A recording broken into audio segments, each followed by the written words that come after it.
After having given 20 speeches to get his advanced communicator bronze and probably twice that many more speeches as educational, contest speeches, and other inside and outside Toastmasters, Joe finds it strange to give an icebreaker.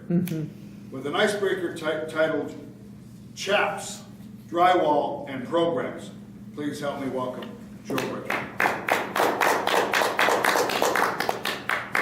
That was a nice introduction.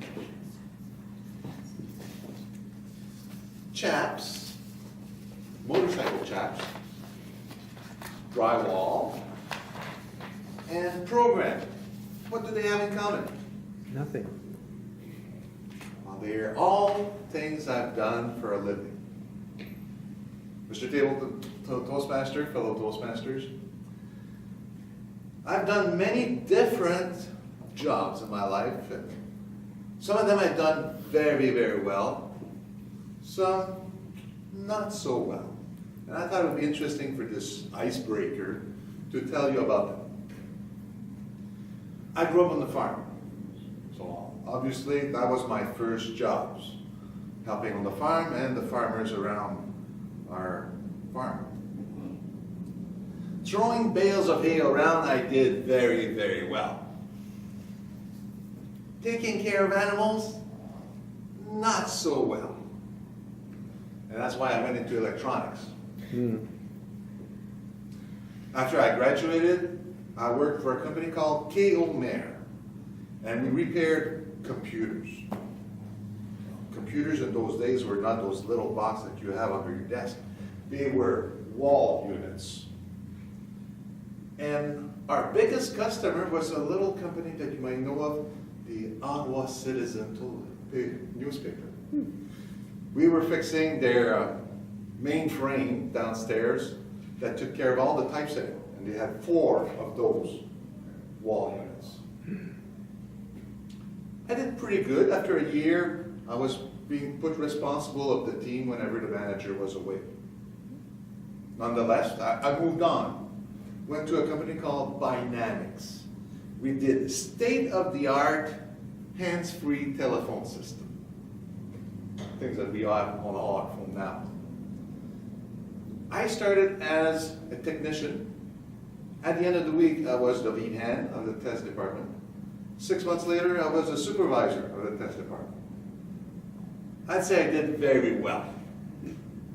But that did not prevent the company from going belly up and me being out of a job in '85. In '85, there was no work in electronics in Ottawa.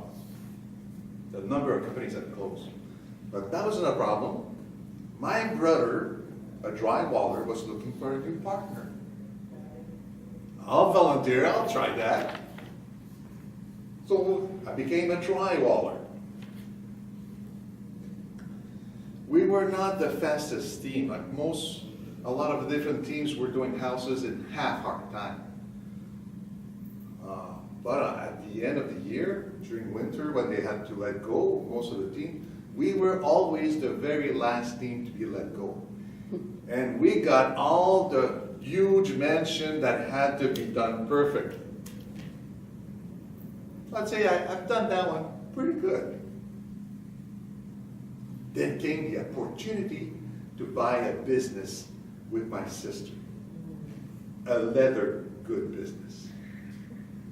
My sister was doing the chaps and the jackets. I was doing wallets, carving, and belts and clocks. Got lots of compliments on my carving. They said I was really good. So you think it goes in that pile. If you ignore the fact that after 12 months, I had lost all my investment and was $40,000 in debt. So that goes in this pile. Went back to the electronics, applied, and got a job at Computing Devices, now known as General Dynamics. Been there for 30 years. You'd think that my job hopping was over. Wrong. I started as a technician, testing boxes and boxes of circuit cards. Then I went into field service for a change. And I went work a year in Korea, 6 months in Taiwan, all over Europe, all over the States, and got accolades and medals and letters of recommendation. I did very, very well. I got tired of traveling, wanted to settle down, so I got a job in test engineering. And in that position, I got to design and build computers, test systems, program them, maintain them. I did very well. So my managers told me that I was the best test engineer they had. But came the opportunity to become a manager of the calibration department. Got in there, changed the software that was old, brought in new electronic forms, changed the process, improved the process, cut the cost. But regardless, the management team did not like what I did and was replaced. That has to go in that pile.